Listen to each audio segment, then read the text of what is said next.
A aula de hoje foi no palco da escola, mas o pano estava erguido e as cadeiras que ficavam encostadas nele foram retiradas. Nossa saleta de visitas estava agora exposta no auditório inteiro e isto lhe tirava todo o ar de intimidade, transformando-a num cenário teatral comum. Fios elétricos pendiam nas paredes em todas as direções, com lâmpadas como para iluminação. Estávamos instalados em fila perto da ribalta. O silêncio baixou.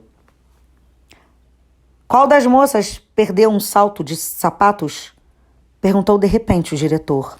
Os alunos se apressaram a examinar reciprocamente o calçado e estávamos completamente absorvidos nisso quando o diretor nos interrompeu. O que aconteceu ainda agora na sala? Perguntou-nos. Não tínhamos a menor ideia. Então vocês querem dizer que não perceberam o meu secretário que neste instante me trouxe uns papéis para assinar? Ninguém o notara. E com o pano levantado. Parece que o segredo é bem simples. Para fugir do auditório, vocês têm de ficar interessados em alguma coisa no palco. Isto logo me impressionou, pois dei-me conta de que, desde o instante em que me concentrava em qualquer coisa atrás da ribalta, eu deixava de pensar no que se passava diante dela. Lembrei-me de ter auxiliado um homem a apanhar pregos que caíram no palco quando eu ensaiava as minhas cenas de Otelo. Então, absorvi-me no simples fato de catá-los e conversar com o indivíduo e me esqueci completamente do buraco preto para além da ribalta. Agora hão de compreender que o ator deve ter um ponto de atenção e que esse ponto de atenção não pode estar no auditório. Quanto mais atraente for o objeto, mais se concentrará nele a atenção. Na vida real, há sempre muitos objetos que focalizam a nossa atenção, mas no teatro as condições são outras e interfere com a vida normal do ator, fazendo necessário um esforço para fixar a atenção. É preciso reaprender a olhar as coisas no palco e vê-las. Em vez de lhes continuar falando sobre este assunto, darei alguns exemplos. Deixem que os focos de luz que vão ver aqui a pouco representem para vocês determinados aspectos dos objetos que lhes são familiares na vida real e, portanto, necessários também em cena. Fez-se completa a escuridão, tanto na sala quanto no palco. Em poucos instantes, surgiu uma luz sobre uma mesa perto do qual nos sentávamos. Na escuridão ambiente, essa luz era perceptível e brilhante. Essa lâmpadazinha, explicou o diretor, brilhando na escuridão, é um exemplo do objeto mais próximo. Utilizamo-lo nos momentos de maior concentração, quando é preciso recolher toda a nossa atenção para impedi-la de se dissipar em coisas distantes. Depois que todas as luzes se acenderam novamente, prosseguiu. Concentrar-se num foco de luz no meio da escuridão é relativamente fácil. Vamos repetir o exercício no claro. Pediu a um dos alunos que examinasse o espaldar de uma poltrona. Eu deveria estudar a imitação de esmalte numa mesa. A um terceiro coube um objeto de bric-a-brac. A um quarto, um lápis. A um quinto, um pedaço de barbante. A um sexto, um fósforo e por aí afora. Paulo começou a desemaranhar o seu pedaço de barbante e eu o interrompi, dizendo que o objeto do exercício era a concentração da atenção e não a atenção, e que nós devíamos apenas examinar os objetos dados e pensar neles.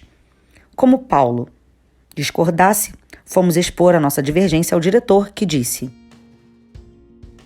a observação intensiva de um objeto naturalmente desperta o desejo de fazer com ele alguma coisa. Fazer qualquer coisa com ele intensifica, por sua vez, a observação do mesmo.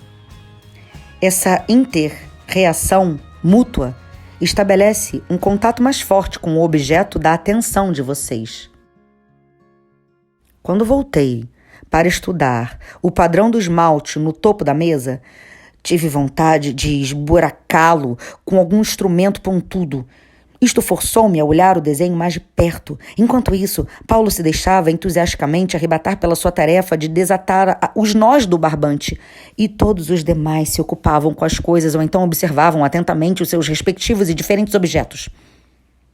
Por fim, o diretor falou: Estou vendo que vocês todos são capazes de concentrar-se no objeto mais próximo, tanto no claro quanto no escuro. Depois fez demonstrações, primeiro sem luz e depois com ela, de objetos a pequena distância, objetos a longa distância. Teríamos de desenvolver em torno deles uma história imaginária e mantê-los como centros da nossa atenção pelo maior período possível. Isto conseguimos fazer quando apagaram as luzes principais. Assim que as acenderam de novo, ele disse: agora olhem com muito cuidado em volta de vocês e escolham uma determinada coisa, quer relativamente perto, quer mais longe, e concentrem-se nela.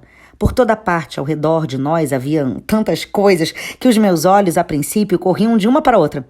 Finalmente me decidi por uma estatuazinha que estava sobre a lareira, mas não consegui fixar nela os olhos por muito tempo. Eram atraídos por outras coisas na sala. É evidente que, antes de vocês poderem estabelecer pontos de atenção médios e distantes, terão de aprender como olhar para as coisas e vê-las em cena, disse o diretor. É uma coisa difícil de fazer diante do público e da escura boca de cena. Na vida real, andamos, sentamo-nos, falamos e olhamos. Mas no palco, perdemos todas essas faculdades. Sentimos a vizinhança do público e dizemos-nos a nós mesmos: por que é que eles estão me olhando? E temos de reaprender desde o princípio a fazer em público essas coisas todas. Lembrem-se disso. Todos os nossos atos, até mesmo os mais simples, que nos são de tal modo familiares na vida cotidiana, tornam-se forçados quando surgimos atrás da ribalta, perante um público de 1000 pessoas. Por isto é que temos de nos corrigir e de aprender novamente a andar, a nos mover de um lugar para outro, a nos sentar ou deitar. É essencial nos reeducarmos para olhar e ver no palco, para escutar e ouvir.